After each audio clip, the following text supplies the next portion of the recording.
abtar fasholli li rabbika wanhar inna syani'aka huwal abtar. Qala Rasulullah sallallahu alaihi wasallam, ma min ayyamin al-amalu sholih fiha ahabbu ila Allahi min hadhil ayyam, yakni ayyamul asri. Qalu ya Rasulullah wal jihadu fi sabilillah. Qala wal jihadu fi sabilillah illa rajulun kharaja bi nafsihi wa malihi thumma lam yarji' min dzalika bi syai'. Bukhari. Amma ba'd. Pimpinan cabang Malaysia Tegal Selatan yang saya hormati, dan juga pimpinan ranting Rukun B2 yang saya hormati pula. Syukur alhamdulillah kita malam hari ini sudah memasuki hari yang ke-4. Betul? Dzulhijjah. Senin akhir Kamis 4 toh. 4. Termasuk 4. Oh, ya ini 4 ya. Baru maghrib kok. Iya. Islam Nusantara. Kayaknya iya. Paket. Konangan ge waktu ya jebule kudu wong kene. Jadi sesuai dengan hadis yang tadi saya baca dari Ibnu Abbas radhiyallahu anhu, meriwayatkan hadis bahwa tidak ada hari-hari di mana amal soleh di dalamnya lebih dicintai oleh Allah daripada hari-hari ini, yaitu 10 hari awal bulan Dzulhijjah. Termasuk jihad pun di sini kata Rasulullah, walaupun jihad masih lebih dicintai oleh Allah amal di hari-hari ini. Kalau jihad yang dengan jiwa dan hartanya yang tidak kembali lagi. Kalau yang hadis pertama dari Ibnu Umar itu ada tambahan a'dzamu. Nah, jadi tidak ada hari-hari yang lebih agung dan lebih dicintai untuk beramal di hari-hari ini daripada hari-hari selain 10 hari. Maka perintah dalam hadis Ahmad dan lainnya, fa aksiru fihi min takbiri wa tahmidi wa tahlil. Perbanyaklah oleh kalian di dalam hari-hari ini, yaitu dengan bacaan takbir, tahmid, tahlil. Ini takbiran itu sih. Takbiran ada 2 macam takbir. Takbiran pertama takbir mutlak yang diawali dari tanggal 1 sampai tanggal 13. Ya. Dari tasri kan berarti 11, 12, 13. Itu namanya takbir mutlak, kapanpun dimanapun. Mukoyat gitu ya. Itu mutlak. Sedangkan yang kedua takbir mukoyat itu diawali dari tanggal 9 Dzulhijjah subuh. Sampai Jadi subuh 9 Dzulhijjah, jadi hari Arafah sampai asar dari tasyrik. Itu mukoyat. Yang dibaca setelah sholat.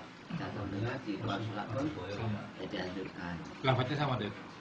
Lafadznya sama. Hanya saja di sini di halaman 3 itu ada riwayat kalimat takbir. Ya, takbir hari raya itu ada 2 macam. Mungkin ada lebih dari 2 macam, tapi di sini hanya 2 yang dalam hanya jawab agama. Yaitu dari Abdul Razik dari Salman. Itu bunyi takbirnya itu 3 kali, tapi hanya ditambah kabiro. Allahu Akbar, Allahu Akbar, Allahu Akbar, kabiro. Jadi Allahu Akbar, Allahu Akbar, Allahu Akbar kabiro, disingkat. Tapi kalau yang hadis Ibnu Umar dan Ibnu Mas'ud itu takbirnya 2 kali, tapi kalimatnya lengkap. Allahu Akbar, Allahu Akbar, la ilaha illallah, Wallahu Akbar, walillahil hamd. Nah, jadi kalau mau sesuai dengan hadis yang lengkap ini ya hadisnya Ibnu Mas'ud dan Ibnu Umar ya.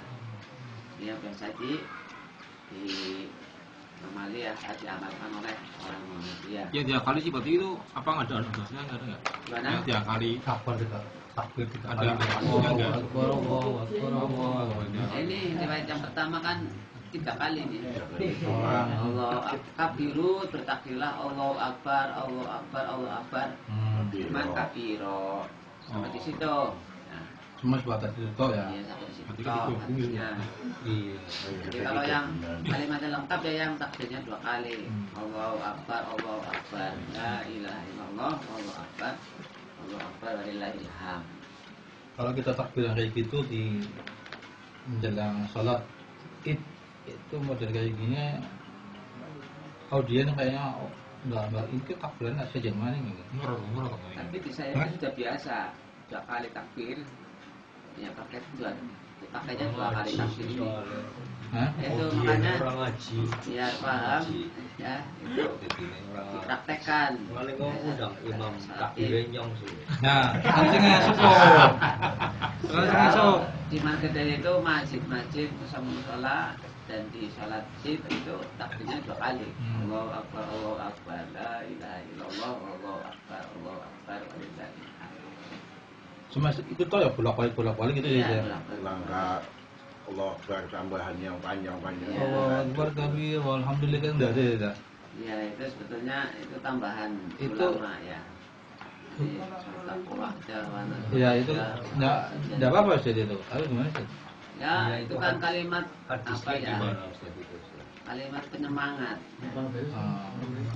Berarti tidak bahasanya tidak apa ya Ustaz, nambah-nambahi gitu loh artinya.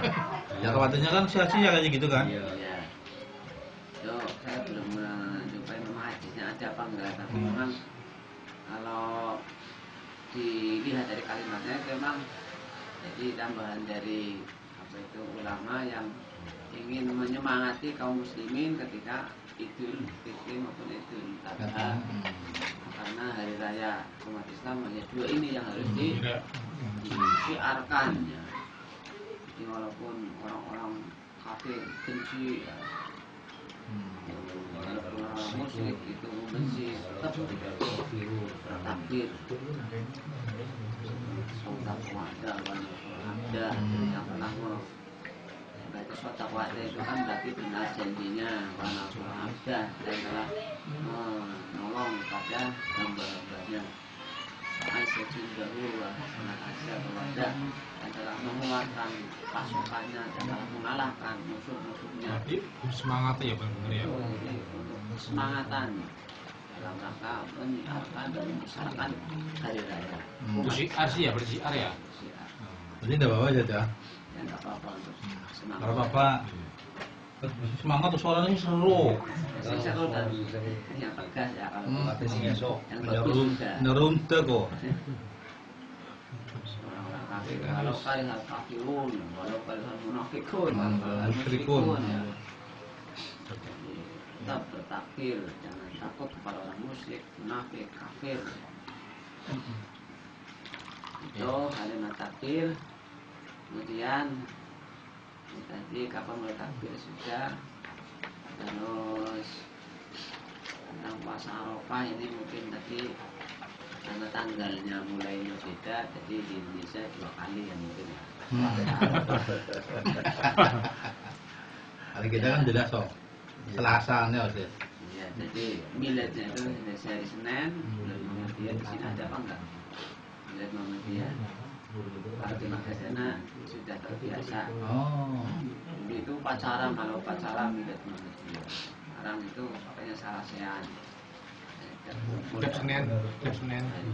Iya pokoknya pas milad. Jadi hari Senin. Ini kan hari Senin ya miladnya nanti ya. Hari Selasanya puasa Arafah dan hari Rabunya Lebaran. Nah, untuk takbir dalam sholat ini juga ada dalam hadis Ibnu Umar juga. Idza qama li sholati rafa'a yadayhi hatta takuna hadza maqibaihi tsumma kafara. Idza arada yarka fa'ala mithla dzalika wa idza rafa'a bi ruku'i fa'ala mithla dzalika wa la yaf'alu ma yarfa'u bi sujudi. Jadi di sini tentang takbir zawaid ya, tambahan. Jadi rakaat pertama itu takbirnya berapa kali? 7. 7. Nah, kalau rakaat yang kedua 5 kali. Itu dihitung setelah takbiratul ihram.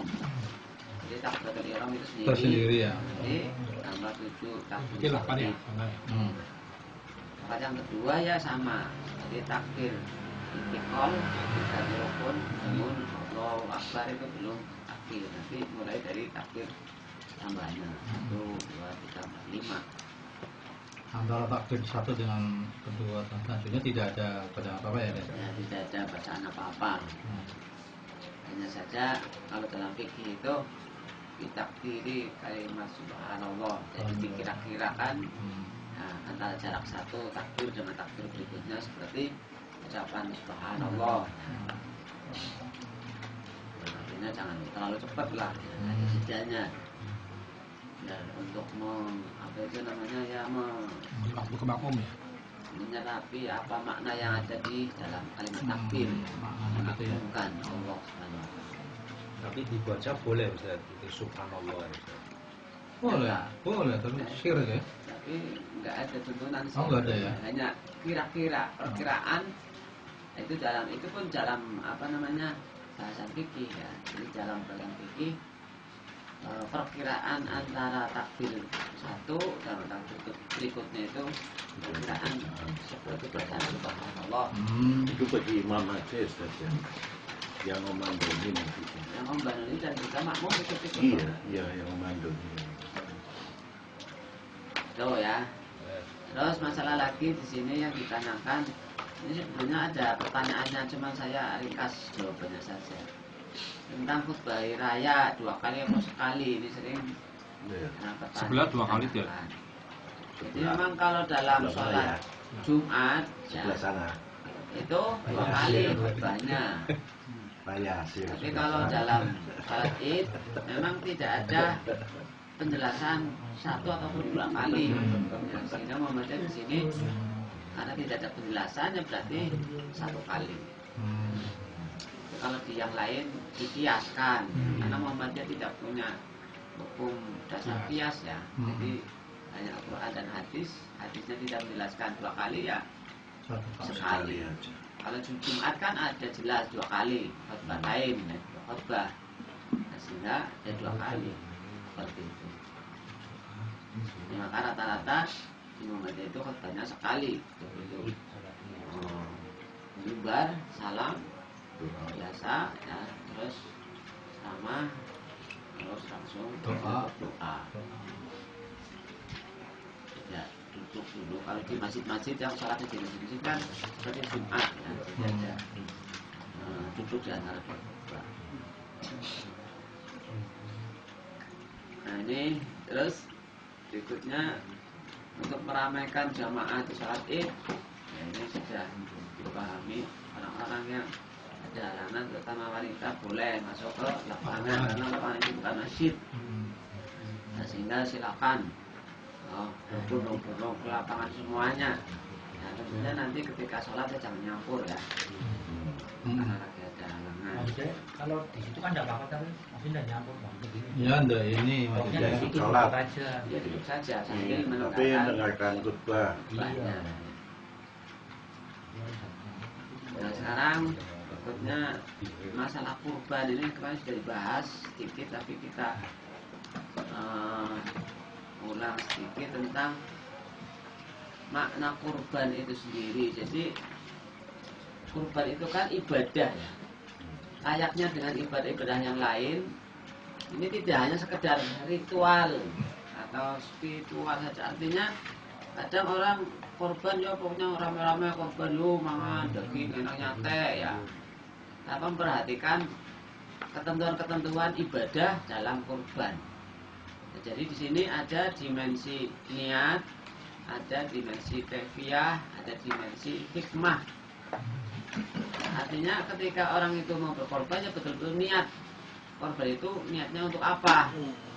Kalau saya dengan namanya koruba ya, kurbanan. Nah, itu ya artinya mendekatkan diri. Jadi kurban niatnya dengan cara untuk mendekatkan diri kepada Allah dengan mempersembahkan binatang.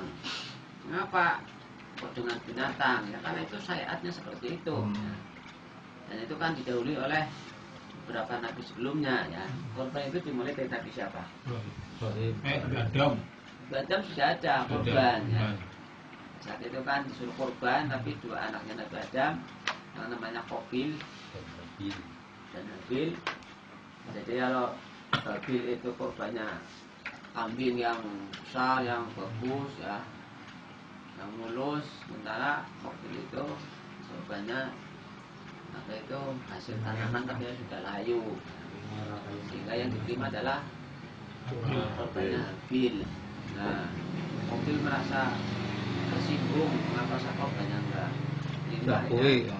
Dibunuhlah si Habil ya. Itulah pertama kali ada pembunuhan saat itu. Jadi itu saya korban, kemudian dilanjutkan dengan Nabi Ibrahim ya, kemudian juga dengan Nabi kita Muhammad SAW. Oh ya, di dalam ayat itu ada ayatnya. Kemudian yang kedua, niat itu, korban itu dalam rangka bersyukur.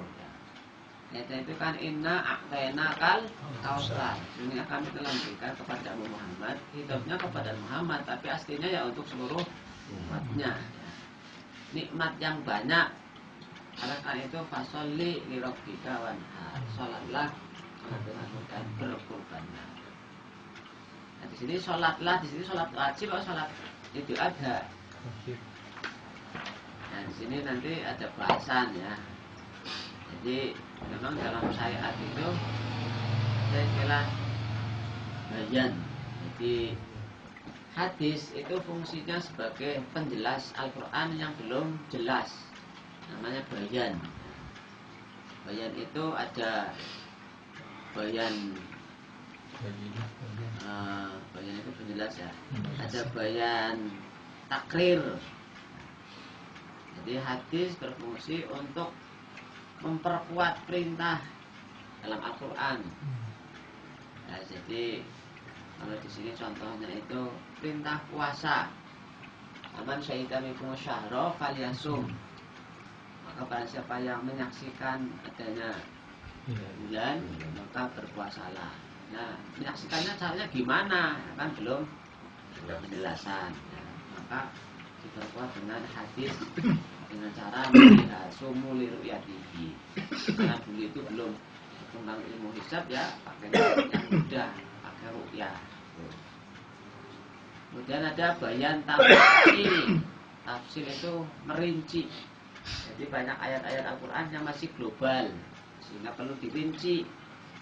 Seperti contoh perintah dalam Al-Ma'idah ayat 6 masalah wudhu ya. Itu kan hanya 4 yang dibasuh anggotanya. Idza qumtum ila sholati faghsilu wujuhakum wa aydiyakum ila marafiqi wamsahu bi ru'usikum wa arjulakum ila ka'bain. Hanya 4. Wajah, tangan, terus kepala, kaki. Nah, untuk penjelasannya, rinciannya apakah cuma seperti itu? Nah, di hadis. Nah, jadi ada niat, ya, ada niat tentunya dalam hati ya. Berkumul-kumul sambil istinsar, kemudian kosong-kosong kedua telapak tangan, kemudian diawali dari anggota kanan dulu, kemudian termasuk dibasuh 3 kali. Itu kan ada penjelasannya hanya di hadis.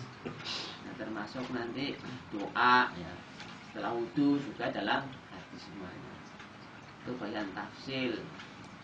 Termasuk sholat. Sholat itu dalam Al-Quran hanya garis besar inna sholata kanat alal mu'minina kitabam mauquta. Aslinya sholat itu bagi orang mukmin sudah ditentukan waktunya. Waktunya ketentuannya bagaimana? Nah, ini dalam hadis yang menerangkan ada sholat zuhur waktunya dari terbitnya matahari sampai benda itu bayangnya sama dengan benda tadi. Nanti sholat asar dari mulai panjang bayangan benda sampai terbenam matahari, terus ya sampai subuh, kan itu dalam hadis. Memang ada dalam Al-Quran itu yang menjelaskan tentang waktu sholat, tapi secara global juga masih belum terinci. Aqimis sholata liduluki syamsi ila ghasaqil lail, Al-Quran Al-Fajr. Ya kan ditekanlah sholat dari mulai tergelincir matahari sampai gelap malam. Tergelincir matahari sampai gelap malam kan belum jelas. Maka di sini dijelaskan oleh hadis. Ada lagi hadis itu sebagai bayan tafsir, jadi menafsirkan yang belum jelas juga ya. Seperti dalam hal puasa kulu wasyabu hatta yatabayyana lakumul khaitul abyadu minal khaitil aswadi minal fajr. Makan dan minumlah kamu sehingga jelas antara benang hitam dan benang putih. Benang hitam dan putih siapa maksudnya? Dan dijelaskan dalam hadis maksudnya adalah waktu fajar. Ada lagi bayan tasyri'. Tasyri' itu yang menjelaskan tentang hukum, hadis yang menjelaskan tentang hukum, di mana Al-Quran tidak menjelaskan hukumnya. Nah, seperti contohnya di sini zakat. Zakat itu kan umum, ya. Jadi ayatnya itu khudh min amwalihim shadaqatan tutahhiruhum wa tuzakkihim biha wa sholli 'alaihim inna sholataka sakanun lahum. Kalau ayat berikutnya yang yaumul hasodi, ya di hari di mana dia itu panen, ini juga masih umum, nah, belum terperinci.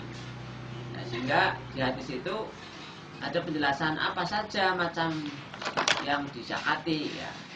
Kan itu dalam Al-Quran nggak ada, maka hadis menjelaskan. Itu tasri, ya tasri. Jadi zakat itu emas, perak, terus apa lagi? Perdagangan atau perniagaan, hewan, terus pertanian, ya. Terus apa lagi? Ya, gas, pertemuan, warisan. Waris enggak. Waris dari zakat. Waris nggak dizakati ya. Nanti itu ikut. Hanya ada waris nih ya. Ikutnya pada ini. Kemudian orang itu Ya. Jadi itu macam-macam zakat. Ya. Termasuk zakat fitrah. Itu kan juga dalam Al-Quran sudah dijelaskan. Zakat fitrah itu apa bentuknya? Ya. Yang menjelaskan adalah bentuk fitrah itu makanan pokok adalah hadis, beras, gandum, sana kurma, ya. Itu kan yang menjelaskan adalah hadis, ya. Nah, siapa saja yang diwajibkan, ya. Nah, zakat fitrah itu kan semuanya, ya. Jadi laki-laki, perempuan, anak kecil, orang tua, ya. Semuanya wajib. Beda kalau zakat mal, itu kan hanya yang mampu saja. Itu bayan, ya. Selanjutnya bayan takyid. Di dalam buku tanya jawab ada itu, ya, tentang masalah ini. Bayan takyid itu penjelasan hadis pada ayat-ayat yang sifatnya mutlak. Mutlak itu ya masih umum, ya, umum juga. Yang belum ada batasan. Qayyad itu kan batasannya, membatasi hukum yang masih umum. Contohnya pada ayat wasariku wasarikatu faqta'u aydiyahuma jazaa'an bima kasaba nakalam minallah. Pencuri laki-laki maupun perempuan, ya, maka potonglah tangannya. Nah, di sini kan belum dijelaskan potong tangannya sampai di mana. Potong tangannya ke kanan apa kiri, ya kan? Belum dijelaskan di dalam ayatnya. Maka di takyid, dibatasi, yang dipotong adalah tangan apa? Kanan. Terus potongnya seberapa? Semuanya sampai nenek, sampai apa namanya, akal, apa sampai siku, apa cuman di pergelangan tangan. Nah, ini kan perlu ditakyid, dibatasi, yaitu kalau pergelangan tangan. Nah, jadi termasuk yang dicuri, apakah setiap mencuri walaupun sedikit itu juga dihukumi potong tangan? Nah, kan belum ada penjelasan dalam Al-Quran. Hanya pencuri potong tangannya. Nah, di sini harus dijelaskan. Jadi yang dicuri kalau sudah sampai pada 1/4 dinar. 1/4 dinar sih beda. Kalau dinar mata uang itu nilainya 50.000 ya. Sekarang Iya. 1 dinar. Tapi kalau dinar emas antam ya, itu sampai 3 juta. Satu dinarnya 3 juta. Jadi kalau yang pakai 3 juta seperempatnya itu berapa? 750 ya. Jadi kalau mencuri sudah senilai 750 baru nah, kalau hanya mencuri tahu ya berarti orang dipotong. ada loh jadi.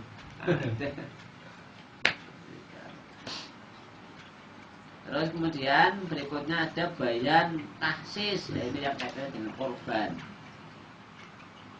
Bayan tahsis, gimana ada pertanyaan Pak, di dalam buku ini ada pertanyaan Pak, orang nggak berkorban kok dapat pahala korban? Sih gimana? Itu sih yang korbannya 1 kambing tapi untuk dirinya dan keluarganya. Jadi kan yang keluarganya tidak korban dapat pahala ya. Itu gimana itu? Itu memang bayan tahsis itu kekhususan bagi umatnya Nabi Muhammad ya. Jadi boleh, makanya kita itu 1 korban untuk keluarga, nggak usah gantian. Lebih bagus lagi ya setiap orang korban kalau ada. Enggak ada ya tadi 1 korban untuk 1 keluarga. Tahun besok seperti itu. Nah khusus lagi untuk Nabi ini dirinya, jadi 1 kambing untuk dirinya, keluarganya dan umatnya. Tapi kalau orang umat kita kan, kalau kita kan umatnya nggak bisa ya. Umat korban aku, keluarganya kalau Umatnya sama. Itu sama. Nggak bisa, inilah taksis ya, hanya khusus bagi Rasulullah ya. Termasuk ada lagi bayan taksis, contohnya sholat tahajud. Bagi Rasulullah itu hukumnya wajib. Nah, tapi kalau bagaimana kan, nah, ya.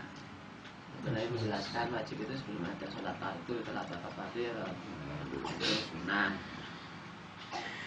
Masuk taksis lagi ini yang khusus bagi Rasulullah dan umatnya tidak boleh meniru.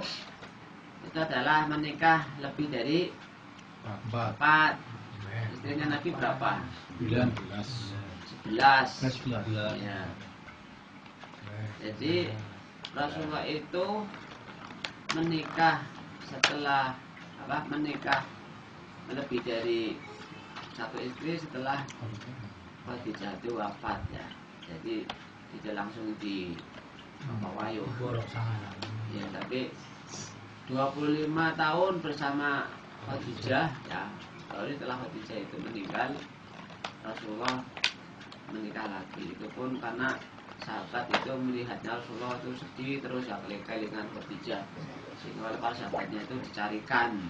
Nah, carikan istri yang pertama itu Saudah. Ini pun janda ya, bukan kawan ya. Jadi pernah menikah dengan Sakron bin Amr, usianya 55 tahun. Jadi itu tua ya.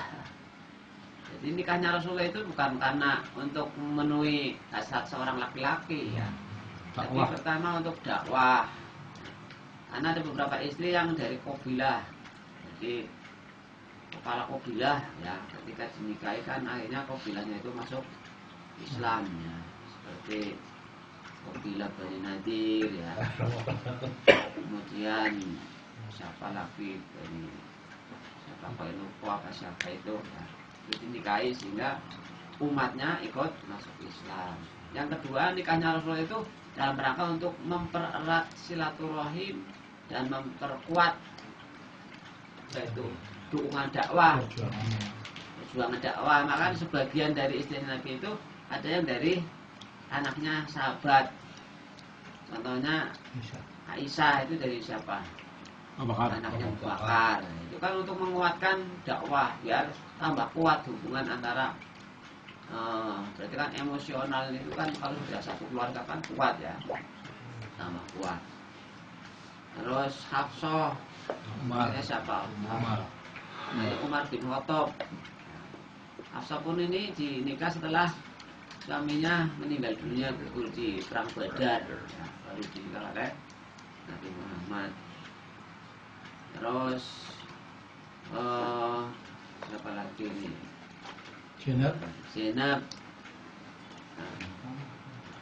Zainab bin Jahsy. Ada lagi yang lain-lain ya. Itu dinikahi bukan karena tadi, tetapi karena untuk dakwah. Ada lagi karena untuk apa lagi? Ya, untuk menguatkan barisan Islam, karena perjuangan itu harus dikuatkan. Jadi kalau Zainab bin Jahsy itu janda dari Zaid bin Harisah, anak angkatnya Nabi, budak ya. Jadi ini untuk menjaga apa namanya, ya mana bahwa budak itu tidak hina ya dalam Islam, asalkan takwa itu ya di Islam itu dimuliakan ya. Tidak memandang sebelah mata terhadap manusia siapapun. Ini jadi walaupun bekas budak tetap itu sebagai istrinya, sebagai bukti bahwa Islam itu menghargai hak manusia siapapun. Nah, termasuk di sini jadi semuanya itu setelah apa itu meninggalnya Siti Khadijah itu semuanya janda hanya Aisyah. Aisyah itu memang dipilih oleh Rasulullah karena dia itu cerdas. Itu tujuannya untuk mengajarkan syariat Islam khusus kepada perempuan-perempuan ya. Kalau langsung Rasulullah mengajar perempuan itu kan kalau ada masalah-masalah kaitan dengan kewanitaan kan malu ya mau tanya. Tapi kalau yang mengajar Aisyah kan hanya bebas ya, tentang kewanitaan ya. Sehingga ini Aisyah itu nomor 4 dari keluarga hadis yang terkenal. Abu Hurairah, terus siapa itu Zaid, terus apa Abdullah bin Umar dan Anas bin Malik, baru Aisyah. Artinya urutan keluarga hadis terbanyak yang keempat itu adalah Aisyah itu. Nah, kaitannya dengan tadi bahwa dalam makanya kita itu memang harus belajar ya biar tahu tentang Islam. Kembali kepada tadi ya, dimensi niat. Dimensi niat. Jadi kurban itu harus diniati untuk syukur, takbir kepada Allah dan melaksanakan perintah. Dan itu adalah perintah. Sholli, salatlah. Bukti kecintaan kepada apa namanya Allah itu ya melaksanakan perintah. Jadi apakah kamu cinta kepada Allah atau bukan? Ya, itu buktinya melaksanakan perintah. Dan itu adalah ciri orang mukminin. Surat An-Nur 51 kan, inna makana qaulal mu'minina idza du'u ila Allahi wa rasulihi liyahkum bainahum ayaqulu sami'na wa ata'na wa ulaika humul muflihun. Jadi hanya orang mukmin ketika Allah dan Rasulnya menyuruh ya, sami'na wa ata'na, menghukumi apa saja dari Rasulullah ya, pokoknya sami'na wa ata'na, itulah orang yang beruntung itu. Nah, kemudian berikutnya dimensi kaifiyah. Jadi kurban itu beda dengan ya yang lain ya. Artinya ada tata cara dalam kurban. Pertama binatangnya sudah ditentukan. Pertama onta, sapi, kerbau boleh ya, dan kambing. Walaupun alasan kolesterolnya tinggi gimana, kalau korbannya ayam boleh apa enggak? Tidak boleh. Ada ketentuan ya tapi. Nah, termasuk waktunya juga sudah ditentukan. Korban itu ya waktunya tanggal berapa? 10, 11, 12, 13 ya. Kalau selain hari itu berarti infak biasa. Nah, ada pertanyaan, Pak, saya mau korban tapi belum akikah gimana? Jadi ada pertanyaan ya, seperti itu. Akikah dan korban itu dua hal yang berbeda. Akikah itu menyembelih binatang walaupun sama binatangnya, tapi itu berkaitan dengan kelahiran anak dan batasnya hanya Minggu. 1 minggu. Setelah itu ya sudah kelewat. Ya, walaupun ada hadis yang menyatakan 2 kelipatan 7, 14, 21 itu hadisnya doif ya. Artinya akan mengatakan hadis palsu. Jadi yang paling kuat itu ya hadis yang mengatakan bahwa itu hari yang ke-7. Nah, sehingga kalau sudah keluar dari hari yang ke-7 sudah. Sehingga kalau walaupun belum akikah terus mau korban ya korban saja, nggak usah angkat itu korban. Kan besok tidak dicoba, tidak mendapat syafaat dari anaknya karena kan itu gede. Karena ada yang menjelaskan ulama yang bagi orang yang punya anak belum diakikahi berarti dia itu punya utang dengan Allah. Itu juga apa ya? Umpatnya pada uyo. Lebih ya. Makanya anaknya akan Tak anaknya itu mana di loro lah nangkap ini. Nah ini kan Tapi ada telu. nah, kurang ini. Itu sih. Jadi ujung-ujungnya kalaupun mau sih ya. umpamanya ya, kalaupun umpamanya dia itu tidak mendapatkan syafaat karena tidak dapat gaji dari ditebus, kan ada syafaat yang lain. Ya. Baca Al-Quran kan itu bisa menjadi syafaat itu bagi orang yang membacanya. Itu Al-Quran bainahu syafi'an ashabihi, ataupun anak yang ada Quran kan bisa mensyafaati orang tuanya. Atau teman seperti kita sama-sama ngaji nanti bisa mensyafaati anak. Atau mungkin nanti Rasulullah ya langsung akan mensyafaati umatnya. Jadi ada syafaat yang lain selain dari ibadah akikah. Jangan kemudian pun nulungi sampean. Karena masih banyak amal lain yang bisa Satu udah ya. iya. Ada orang seperti itu enggak. Bojone utang itu. Bayar. Wah, gimana itu ada ulama yang bilang seperti ini, kok saya nggak bisa tidur, Pak. Nah, Pikiran kan ada turun. Jadi itu, bila korban itu ada caranya, kaifiahnya, seperti akikah juga ada cara dan kaifiahnya. Termasuk pembagian daging, ya juga di situ ada ketentuannya. Jadi sebagian, jadi tidak harus sepertiga ya, tapi sebagian untuk yang korban, sebagian untuk fakir miskin yang meminta ataupun yang tidak minta ya. Jadi bahasanya itu qani wal mu'tar. Kalau qani itu yang tidak minta, kalau miskin tapi menjaga diri ya. Kalau mu'tar itu yang keliling-keliling minta-minta. Termasuk non-Islam boleh. Boleh. Non Islam ya boleh ya. Termasuk orang kaya ya boleh. Nah, karena dari yang lain fakulu wa tasaddaqu. Fakulu makanlah, berarti orang korban makanlah silakan. Bahkan dalam hadis yang lain dakhiru, simpanlah. Kalau memang banyak itu simpan nggak apa-apa ya. Atau sedekah berarti sebagian lagi disedekahkan dihadiahkan kepada orang yang kaya. Jadi untuk korban itu penerimanya itu semua orang ya. Jadi yang kaya, yang miskin, yang saudara, Muslim. muslim. Beda dengan zakat. Nah, kalau zakat itu ada ketentuan harus aslah 8. Nah, sekarang terakhir hikmah. Dicampur apa? Belum. Suwi. Mulanya kan dari awal. Hikmah. Ya. Dalam suatu ibadah itu ada hikmahnya, ya, termasuk korban ini. Nah, kalau kita melihat sejarah atau pelajaran dari Nabi Ibrahim itu hikmahnya banyak ya. Di situ Nabi Ibrahim itu ketika hidup itu memang perjuangannya sangat luar biasa.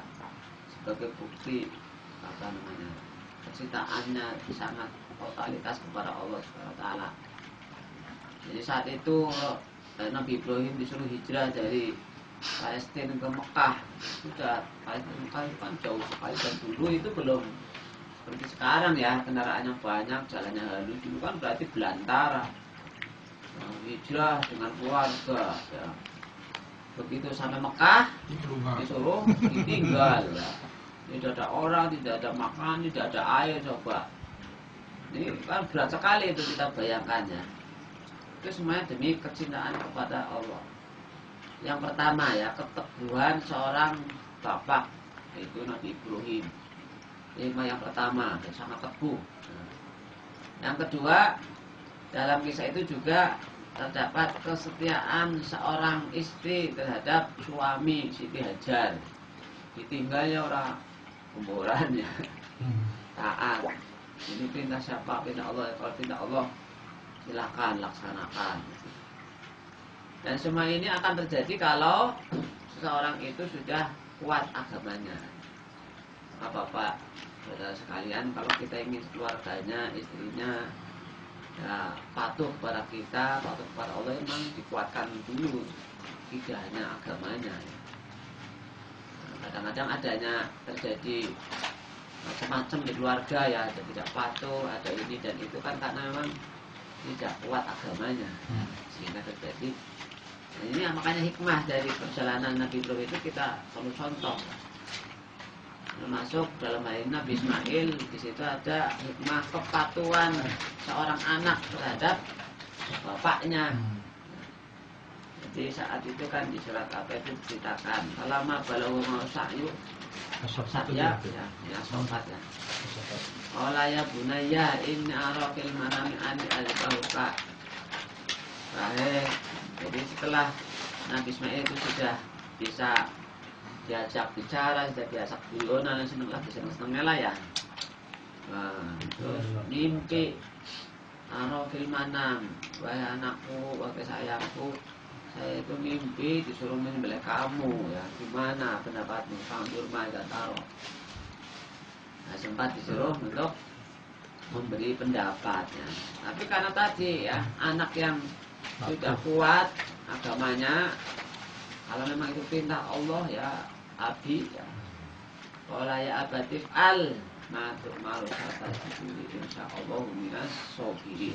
Laksanakanlah saya. Insyaallah saya akan menjadi sabar. Waktu itu Nabi Ismail umur berapa ya? Masih kecil. Masih Kecil, berarti ya sekitar umur sekitar belasan lah. iya Ya. belasan Terus tahun. kamu mesti berpikir sih. Enggak, terus bisa gitu ya. Maksudnya membesarkan hati bapaknya bisa luar Ya. biasa. Dari situ kan ya, jadi pergolakan jiwa kan sangat luar biasa kan itu ya. Dia ada digoda setan ini dan itu sehingga sampai sekarang itu terjadi dalam jumlah itu ya. Betul. Itu kan sejarah dari Nabi itu.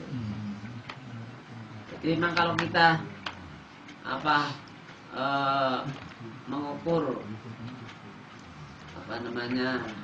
ya pengorbanan kita terhadap agama kita, terhadap organisasi kita ya, itu kalau dibandingkan dengan Nabi lah, sahabat saja itu belum ada apa-apanya ya. Kita kadang-kadang baru kegiatan pengajian Ngeluh. ngeluh Ngaji boy. ngurus membentuk ya ngeluh ya maning. Jadi memang di sini pelajaran hikmah yang perlu kita bandingkan. Ternyata kita itu pengorbanannya untuk Allah, untuk agama Allah itu belum ada apa-apanya. Memang yang namanya cinta itu ya harus ada pengorbanan. Oh, cinta sepak bola saja Bagian tangi bumi. tidak ya, kali beli tiket sampai 4 juta. Oh iya, jadi kemarin jadi. Nah, Masya Allah. banyak pengen nonton Argentina sama Indonesia kan Iya, ya. iya. Tiketnya berapa kemarin? 4 juta. Yang VIP. 250.000 ya. Itu nggak tunggu ke siji oli ya. Habis dia. Tiket biasa 600. Itu cinta bola juga pengorbanan ya. Itu cuma nonton saja. Apalagi kita cinta kepada Allah, pengen surga ya. Ini ketemu Nabi kan harusnya ya lebih. Nah, makanya Rasulullah dalam hadisnya itu fala yaqraban musolana ya, man bajada sa'atan ayuh ya falam itu fala yaqraban musolana. Pun mampu tapi kau orang belum korban, mana lah merasa mene-mene ya kan, seperti itu. Ya itu ya. Makanya kan kalau Imam apa itu Imam Abu Hanifah sama Imam Ahmad itu kan korban bagi yang mampu itu wajib ya, karena perintahnya itu memang seperti itu. Jadi kalau yang Syafi'i, Imam Malik dan yang lain itu sunnah apa ya. makanya kan ini stop korban kok gitu. Jadi Susah stop Walaupun- mereka. korban ya tetap ya, kalau masih mampu ya korban lagi. Seperti sholat lah, kalau kita masih mampu sholat ya sholat lagi. Orang pengen sholat terus orang sholat maning kan seperti itu. Kalau tahun ini mampu korban, besok lagi mampu ya korban. Dan memang ini harus diusahakan untuk Diniatkan ya, diniatkan. Kalau tidak diniatkan ya tidak akan bisa, walaupun caranya nabung ya. Kalau man bisa itu. Nah, itu ya korban. Kemudian apa lagi masalah dengan korban ini ada masalah? Monggo kalau ada pertanyaan. monggo Pak. Sebenarnya saya sering mendengar dari para kiai, khususnya kiai lama bahwa hewan korban itu nanti besoknya akan menjadi tunggangan untuk siratal mustaqim. Itu gimana? Namanya kayak hukumnya itu gimana? Ada dalam hadis itu yang untuk tunggangan itu saya belum menemukan, tapi kalau yang berkaitan dengan orang yang berkorban maka akan diberi pahala dari setiap bulunya, akan dapat satu kebaikan. Padahal bulunya ada berapa itu? Tak terhitung sudah tangan itu malah. Iya ya. Tangan. Itu ada keterangan bahwa barang siapa yang berkorban maka setiap bulunya akan mendapatkan kebaikan ya. Itu ada hadisnya. Tapi untuk tunggangan ini Goib saja dari hadisnya. ada hadisnya, cuman saya belum meneliti apakah hadisnya sahih apa tidak ya. Tapi ada hadisnya, pernah mendengar hadisnya. Cuman di sini kalau di taji, baik di pertanyaan taji maupun di buku PT maupun dalam keputusan munas taji tidak ada penjelasan tentang ditunggangi sampai ke surga ya. Ya berarti itu di sini nggak ada sih. Ya nggak ada. Adanya tadi penjelasan tentang bulu-bulu hewan yang dikorbankan semuanya akan dapat balasan kebaikan, itu ada. Ngomongan numpak kangelan bisa bayangin sih. Kayak gue. Iya ngomong anak-anak itu numpak. Ini udah bisa ketemu nih ya. Orang wis siji kowe. Wis Alam ya. Ada lagi monggo. Lain. kowe bro. Ya mau tanya Ya. kalau misal korban untuk orang yang sudah meninggal, misalnya orang tuanya atau ini gimana hukumnya? Korban untuk orang yang sudah meninggal. Jadi kalau di dalam tanya jawab sini itu jawabannya bahwa amal orang itu tergantung masing-masing ya. Bahwa kalau sudah tidak ada ya berarti sudah tidak bisa. Dalilnya kemarin ada itu.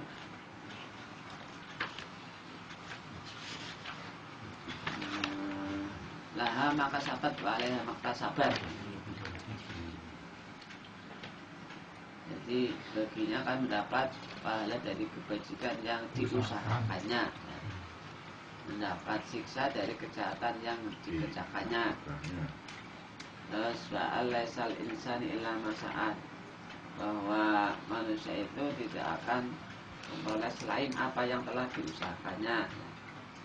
Cuman kalau dalam penjelasan ulama seperti Ad-Hidayat itu membolehkan dengan memakai dalil tadi, dalil bahwa Rasulullah membolehkan orang berkorban satu untuk dirinya dan untuk keluarganya. Nah, untuk keluarganya di sini, yaitu menafsirkan baik yang masih hidup maupun yang sudah meninggal. Jadi, yaitu menjawab boleh, ya, silakan. Nah, berkorban untuk siapa yang sudah meninggal orang tuanya ataupun. Nah, tapi kalau kaitannya dengan apa itu? Dia itu punya nazar, ya, jadi namanya dia itu masih ketika masih hidup mau berkorban, Maksiat. ya, wasiat ataupun nazar. Terus ketika itu meninggal, nah, maka nazarnya harus dilaksanakan karena itu termasuk hutang. Tapi kalau hanya keinginan, yang pengen korban nih, pengen ya, terus akhirnya meninggal. Nah, ini bagaimana? Nah, di situ kalau memang firkahnya atau warisannya itu mampu ada cukup untuk beli korban, ya silakan korban. Tapi kira-kira kalau nggak mencukupi untuk beli korban, ya nggak usah. paham Pak? Oke. Ada lagi. Ya lagi